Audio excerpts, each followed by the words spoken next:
Sonny, I wanted to start off here by asking about the playoff rankings, which I know you're deep into it, preparing for Texas Tech right now. But TCU at number 7, you guys are undefeated, but you're below a one-loss Alabama team, and yet TCU, you guys got 4 straight wins against ranked teams, which is the second most in the entire country. The only team with more is Tennessee, which is number 1. What do you make of being number 7 in these first playoff rankings? I think in some ways it makes sense. I think so much of this, the especially the first go around of rankings, they're going to rank teams that they're familiar with. They're going to rank teams that were highly ranked to begin the year. We were picked 7th or 8th in our league, and so I certainly understand a little bit of skepticism that maybe that they have, and we've got plenty of opportunities to prove ourselves.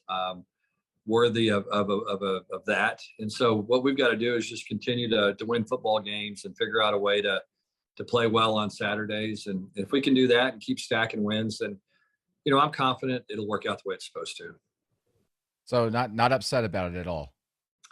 Not really. I mean, I think, like I said, I think sometimes the big brains are going to get the benefit of the doubt, which I certainly understand that. And, we're going to need to earn our way in and probably go above and beyond of what some other folks do. But, that's okay. And we understand that. And we're certainly up for the challenge. At least we hope we are.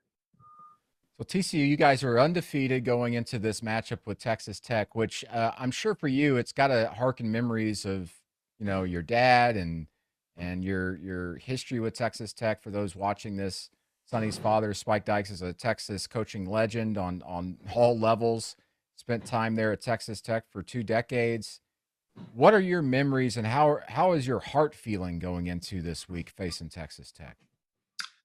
Yeah, a lot of my first memories of football really are centered around Texas Tech, and certainly the most influential memories are around Texas Tech. My dad, we went there when I was 13 years old. My dad was the defensive coordinator. Jerry Moore was the head coach, and they had he was there 3 years, I believe, and then David McWilliams came in and took over as head coach and retained my dad as the defensive coordinator. And a year later, David left and went to become the head coach at the University of Texas, and my dad got the head coaching job and was there 13 years as the head coach. And so, obviously, that was a big part of my life. And then, strangely enough, when he decided to retire, Mike Leach was hired as the head coach, and I'd been Mike's graduate assistant at the University of Kentucky and was at Kentucky at the time.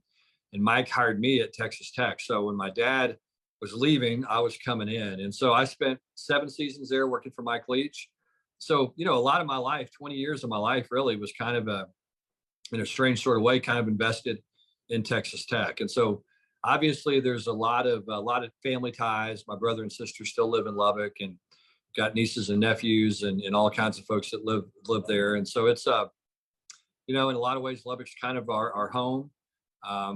But you know how it is. Once they kick off the football game, then, all that stuff goes out the window. And we won't spend much time talking about it or thinking about it this week as we prepare, to play these guys. But, there'll be a little bit of sentiment before kickoff. And like I said, as soon as the opening kickoff takes place, it's on to business and on to work. You got a favorite memory or just one memory that really stands out about your dad at that time at Texas Tech? Yeah, it's funny. Just, my dad had such a good relationship with his players. And so I always remember, really when I got into coaching, and I was coaching different places kind of through the years, but I remember coming home when we had an open date. When I was coaching at Kentucky, I came back to Lubbock and watched them play somebody. I don't remember who it was, but just went in the locker room after the game and was kind of hanging out with some of the players, and was probably old enough really for the first time in my life to kind of recognize that relationship that he had with those guys, and listening to them talk about, my dad and the coaches there and how much they cared about the players. And that was pretty special. I think that you have this perception of your family and your dad and kind of what he is, and you don't really know if your perception is the same as everybody else's. And it was good for me to see, again, how close he was to those guys and how much they cared about each other, and really what a family atmosphere they had at Texas Tech all those years. I know you're like that as a coach from talking to your players through the years. Is that been the big influence with you? How important is that you think been for team chemistry at all your spots?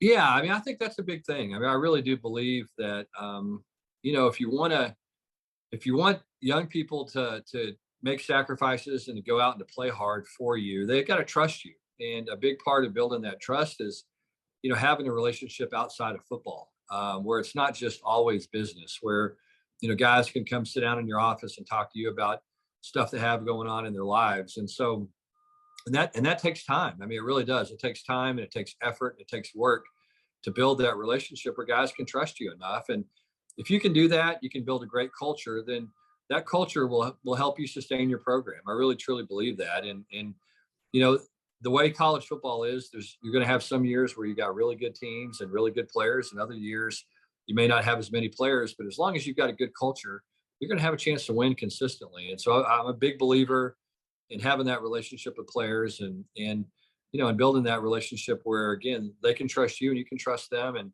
the players begin to believe in each other and trust each other. And that's when you have something special, is when they start sacrificing for each other and really care about each other. And that's what's been fun about this team is the guys like each other, they enjoy playing, they play hard for each other, they don't want to let their teammates down. And when you have that kind of team, it makes it a lot of fun. When you look back at, like, last November, last December, because your name was coming up at Texas Tech, and it was coming up obviously at TCU. You were at SMU. How was your mind, and how are you handling all those things when you're being tied to a university, Yeah, Texas Tech, you got so much ties to? yeah, that's hard. I mean, it's hard on you, it's hard on your coaching staff, but most importantly, it's hard on your players, and that's something that is certainly not any fun. And you know, sometimes your name gets out there and gets linked to jobs, whether there's anything to it or not. Sometimes that's just the nature of our business. There's speculation, and those jobs made sense for me. I'm a Texas guy. I had ties at both universities, and so I understood why it was taking place, and there was so much talk about it. But at the same time, I mean, we're trying to win football games. We were trying to win games for our players at SMU. We were trying to get our guys in a conference championship, which we hadn't been in a long time at SMU.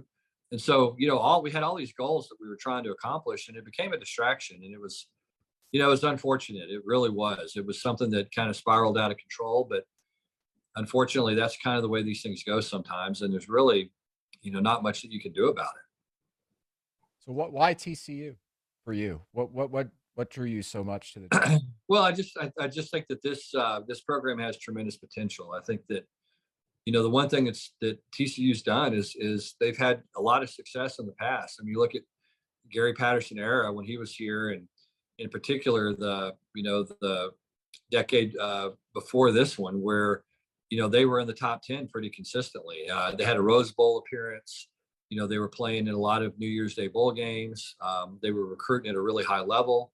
Just had a lot of success, and we're getting talked about and involved in the college football playoff. I think they got as high as number 3 in 2014. And so, it's been a quality program for a long time. They've proven that you can win here on a big stage. They've really done a tremendous job investing in the facilities. We've got a beautiful stadium, fantastic facilities. Fort Worth's a great city to live in.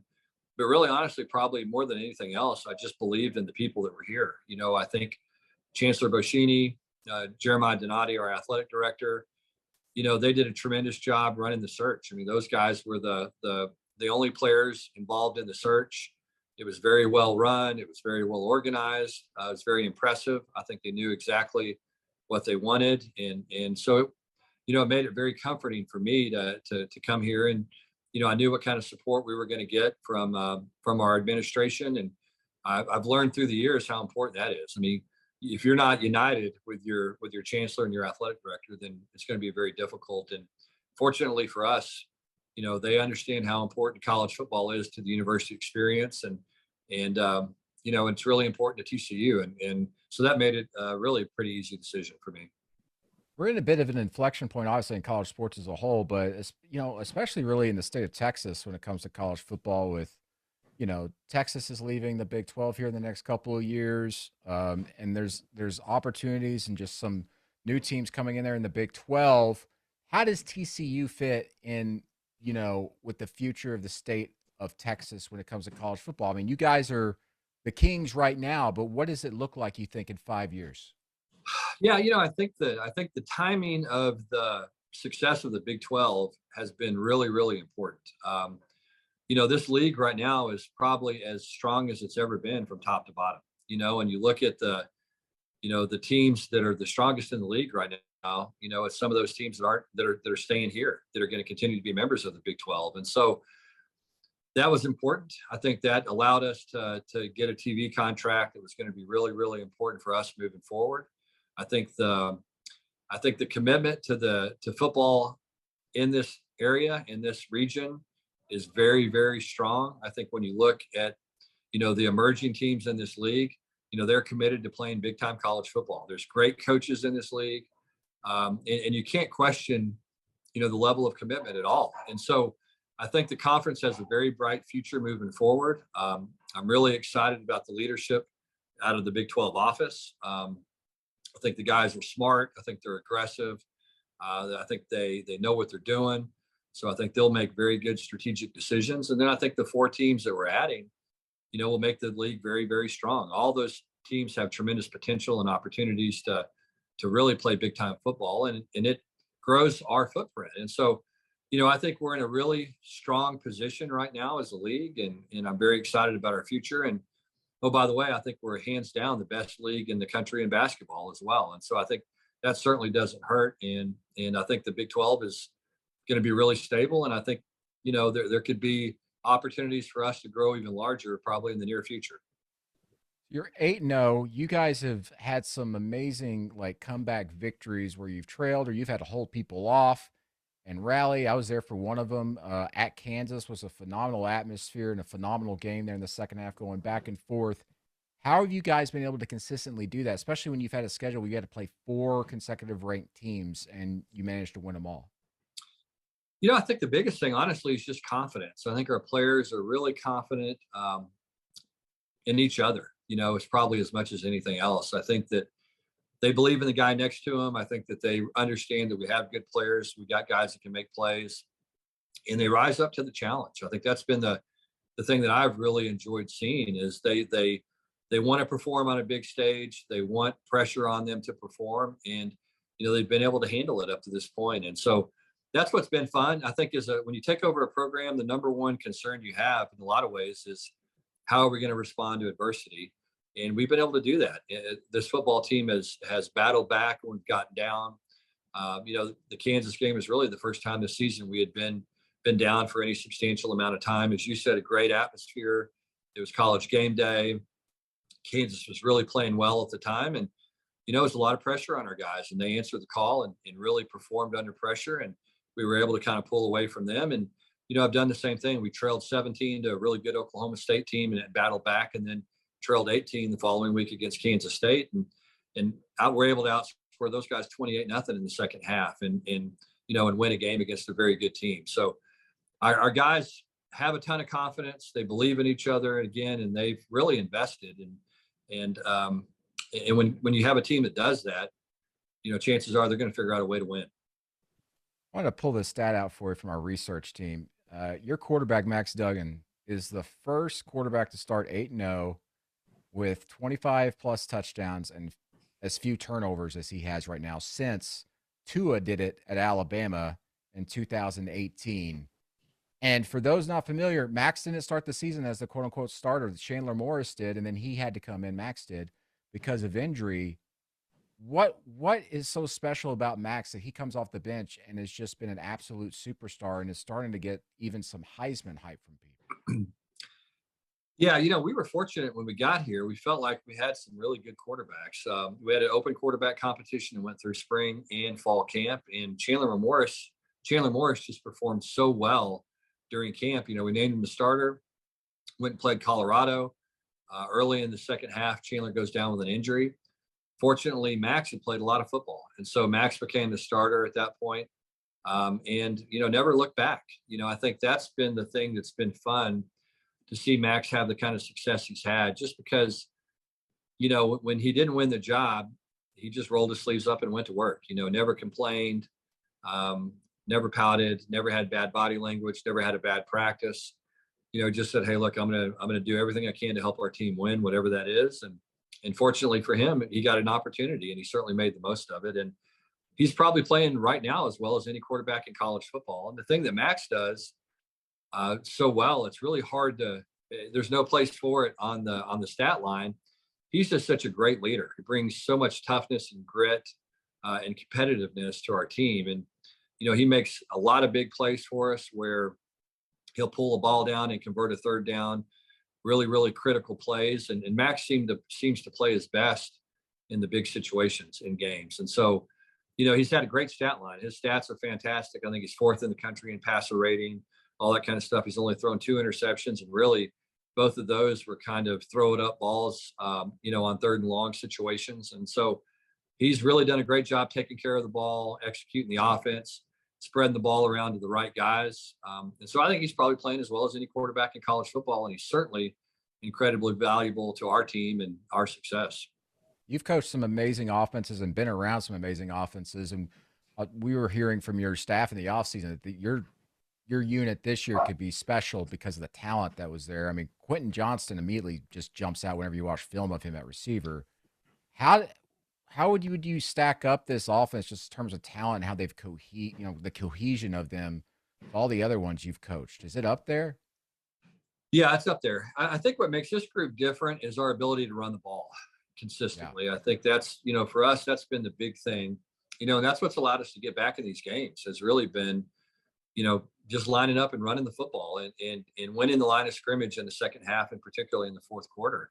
And we've done that consistently, and it really begins up front. And as you said, we've got some really special players. Max is special, Kendre Miller is special, Quentin Johnston special. But, I think a big part of our success has to do with our offensive line and the way that group has played. I mean, they played really hard. They play physical. They bring a toughness to our program. And, and everybody's got a ton of confidence in those guys. And so, that's been probably the difference for us. It's just been, hey, look, we can run the ball when everybody in the stadium knows it. And when you can do that, that's when, good things happen to you.